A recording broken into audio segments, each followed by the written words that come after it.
Everyone has a plan until they get punched in the face, and you get punched in the face a lot as a founder, and you just have to be able to dodge and adjust. Thanks for tuning back into another segment of Demo Day. Today, Anna talks about the changes M13 had to make in the past 2 years and reveals 2 startups that were able to totally evolve and turn COVID into a huge opportunity for success.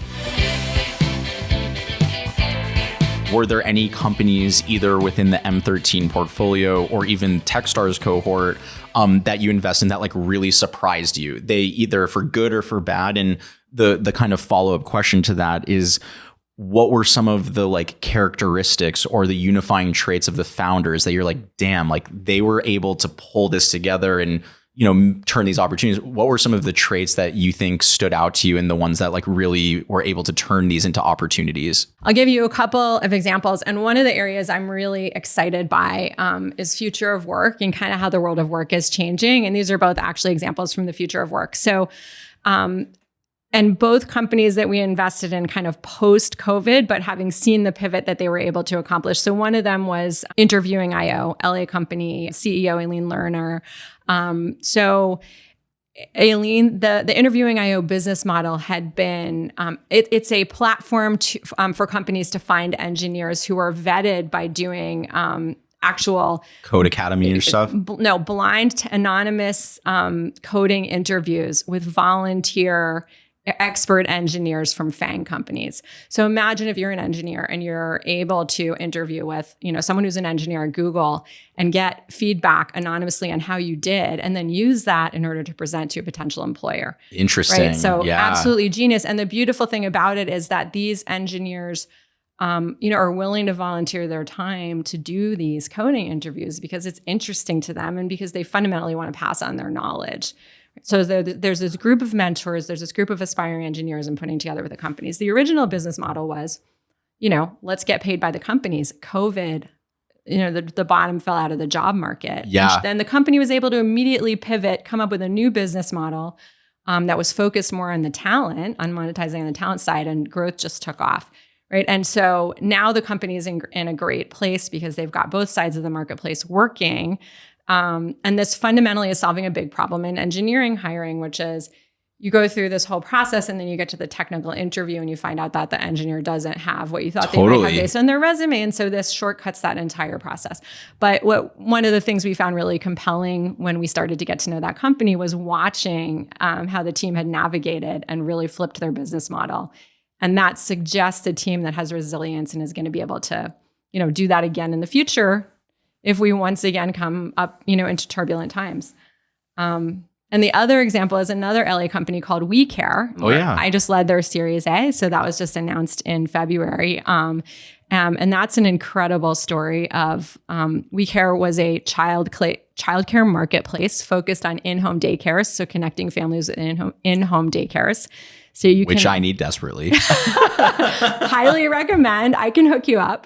But imagine what happened during COVID, which was that business, completely closed up when everybody, had to go into quarantine. And so the company had an opportunity, and yet people desperately needed childcare because you're at home trying to work, right? And what are you going to do with your child? So out of that challenge, the company was able to see this opportunity, which was to offer childcare as a benefit solution to employers. So they launched an entirely new product during COVID and began approaching companies about, offering a product that was childcare benefits for their workforce. And that is now driving the growth of the business. Wow. And there's this massive opportunity now because 2 other things changed dramatically during COVID that are really giving that business some tailwinds. So employers realized that they needed to be offering childcare as a benefit. So almost overnight, this became from something no one offered to something a majority of employers are planning to offer. And then second, with this sort of flexible workforce, we don't need childcare anymore downtown near our office building. Where we need it is actually out near where we live. And so WeCare is perfectly positioned for that. But you could see another team, a different team kind of like falling apart when they literally saw all their business go to zero overnight. Yeah. And instead of falling apart, this team used that as a sort of creative inspiration to come up with a new direction for the business. So wow, that's a really awesome story. Yeah.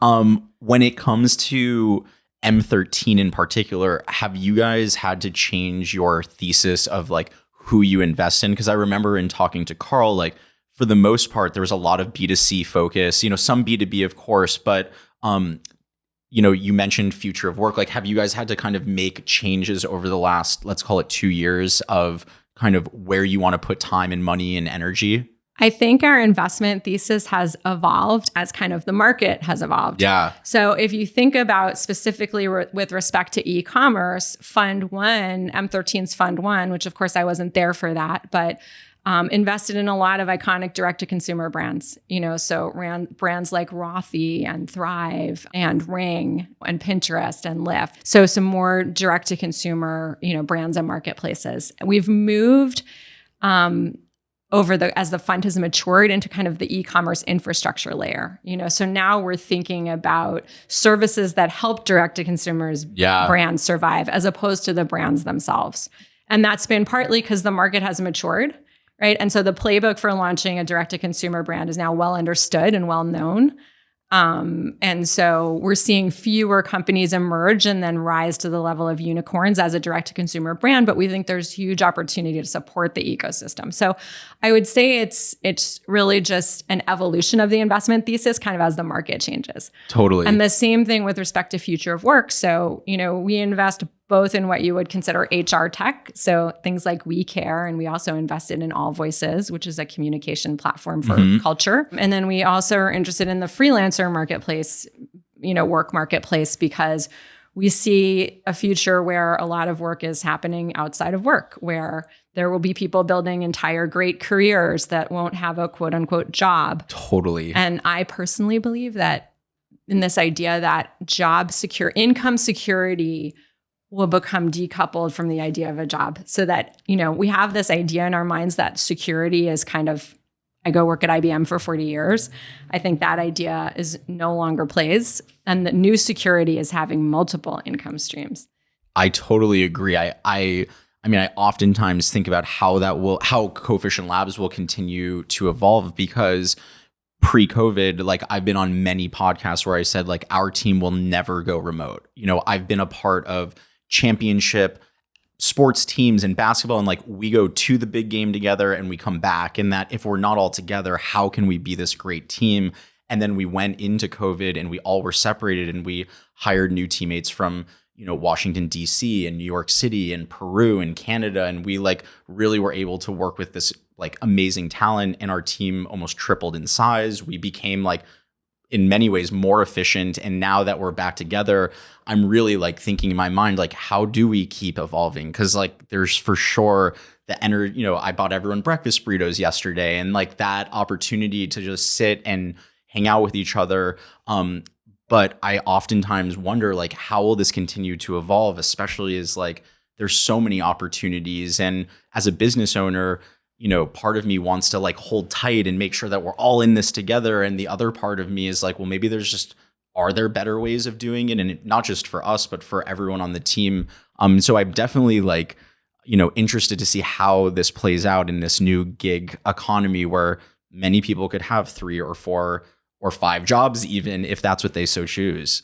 Sure. I mean, in your case, are there people whose skill and expertise in one particular area is so great that you're fine having them for 10 hours a week and they're doing something else for the rest of the time? And maybe that's your whole team, or maybe it's half your team, or, I think we're all asking these questions now. For me, I keep coming back to like the answer to your question is yes. There is for sure a world where it's like, oh, you're amazing at podcast production. Great. We do 1 podcast a week and It's 3 hours of time.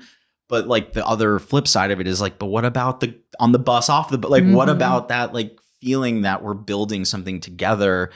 Doesn't it leave the WeCares of the world, like the founding team? It's like, wait, aren't we all building together? Like, isn't there a loss of that connectivity? I think that is absolutely the big question that we're trying to figure out, because I think as a company, you need both, right? So you need that culture, and who's holding your culture if everybody is kind of a part-timer and a freelancer and may not feel so connected, right? So you have to solve for that connection. And I think also as humans, like as individuals, we need that connection and community. Yeah. So if you're working all freelance or you've got 5 different jobs and you don't necessarily feel so tied to any of them, where's your community coming from? Totally. So, I mean, I think those are absolutely the right questions. I think in the best of all possible worlds, you can have both. There's a blend of, There's a blend. Huh. Okay. All right. I don't have the answer, but I think it's the right question. Totally. Yeah. Cause there are moments when cause our schedule right now, since we've come back, we're doing Monday, Tuesday, Wednesday, everyone gets in around like 7:45 to 8:15. So really early. And then we're out at 6:15. And so it's like, damn, like Monday, Tuesday, and Wednesday are long days. And then on Thursday, we close the office at 2:33. And so everyone comes in Thursday. No, 2:33. 2:30 or 3. Okay. Yeah. I was like, why specifically 2:33? Yeah. There's something special about that time. No, like sometime around 2:30 or 3, we close the office down. And so everyone has kind of like summer Thursdays where they're off and then Fridays are remote. And in my mind, it's like, hey, let's all come in Monday, Tuesday, Wednesday. Like, let's really work together. And then Thursday comes and it's like, okay, we all are out. We can spend time with family, and Friday's remote. And part of me just wonders, like, I'm trying to build that of like, hey, take Friday and work from home and Thursday. But there's also this part of me that's like, is this the best for the company? And should it be different than, and I'm just still not sure. Or should everyone be able to figure out what's best for them? Yes, but then you lose the time when you're all there together. So totally. And I'm like, well, that wouldn't work. I'm like, no, it did work. It worked for 2.5 years. Everyone got what they needed to get done. And maybe we didn't get the breakfast burritos hanging out together. But my guess is also that you had something to build off of, because most of the team had been previously all together. Yeah. So I think that's a really important point that sometimes people miss, is that we've all been kind of drafting off of the connection and community that we had before COVID and still relying on that. Right? That's actually very true, because in early March, it was more of like, hey, like, are you guys good? Or we had all gone through it together. And so we just had to make it work. And now coming back, but certainly as I'm like, we're 16 teammates now, and we were 7 going into COVID, 8. And I'm thinking like, well, what about the next 20? Are they all have to be in LA? Like, we don't even have enough room. So if we start expanding, what does that mean for the original culture? But anyway, I appreciate you jamming with me in that world.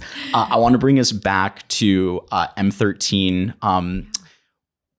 We've talked about this early on when it came to Techstars, but I'm curious, like, what are the sorts of qualities and traits that you look for in founders? One thing that stuck out to me, and I've used your line like a dozen times, and every time I say it to people, they're like, "Ooh, that's a good one," is strong convictions loosely held. And I love that, because I remember you saying it's something you look for, where they really believe, but also they're willing to take coaching and adjust.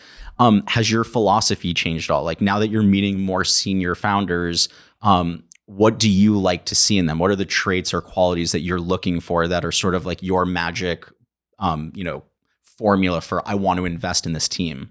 I mean, I still love that phrase, because I think there's so much packed into it. Yeah. So strong convictions, you have to have a point of view, and you have to be able to express that point of view clearly. The more I've talked to founders, the more I've realized storytelling is really the key skill, honestly. Really? And so for me, strong convictions relates to that. And loosely held is really about, like being open, being teachable, right? If you are walking into a situation thinking that your business plan is baked and you're just going to march and execute it and you're a strong operator, that's not going to be a great founder. That might be a great COO for like a larger scale company, but for an early stage founder, that doesn't work, because everyone has a plan until they get punched in the face, and you get punched in the face a lot as a founder, and you just have to be able to dodge and adjust. And so that's loosely held. But, the storytelling thing has really, for me, come into prominence, and maybe it's partly from meeting so many founders over Zoom, all right, and having to hear their stories just virtually and get to know them that way. You are storytelling every minute. You're storytelling to investors. You are storytelling to people that are going to come join your team. You're storytelling to your customers. You've got to have a clear idea of what you're offering and why it's compelling, and to be able to communicate that. in a powerful way that inspires people. Yeah. So that's like something I look for, because that person who's a strong storyteller, regardless what their what their subject matter expertise or skills are, like if they can do that, they'll be able to hire and inspire those people. The CEO has 3 jobs, make sure the company doesn't run out of money. So that's revenue and fundraising. 2, set a strategy that's inspiring and communicate it to people, and then hire people and get out of their way. That's pretty much it. And so storytelling really comes into play across all 3 of those. Yeah. And it sounds to like, for the strong convictions loosely held, it almost like perfectly encapsulates the interview.io story and the We Care story, because it's like they had very strong convictions on where they wanted to go. But if they had kept those convictions without like changing it up, they would probably be out of business. And so they were able to like adjust with the market and kind of move with it.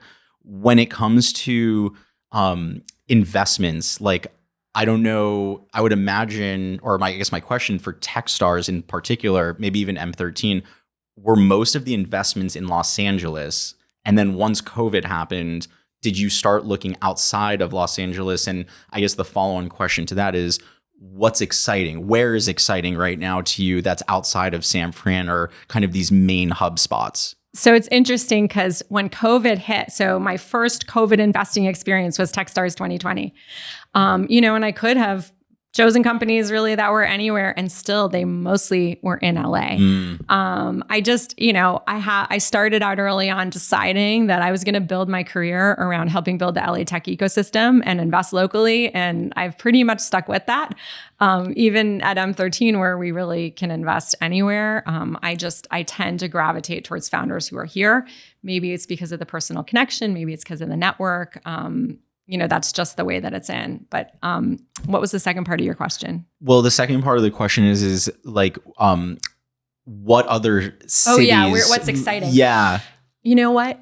LA is more exciting now than ever. I mean, what is happening in LA right now is incredible. And this has been starting for a long time. Look, there have been, what is now, I guess, the old guard of LA tech, Upfront and Crosscut, setting the stage here in the community, have been around for a long time.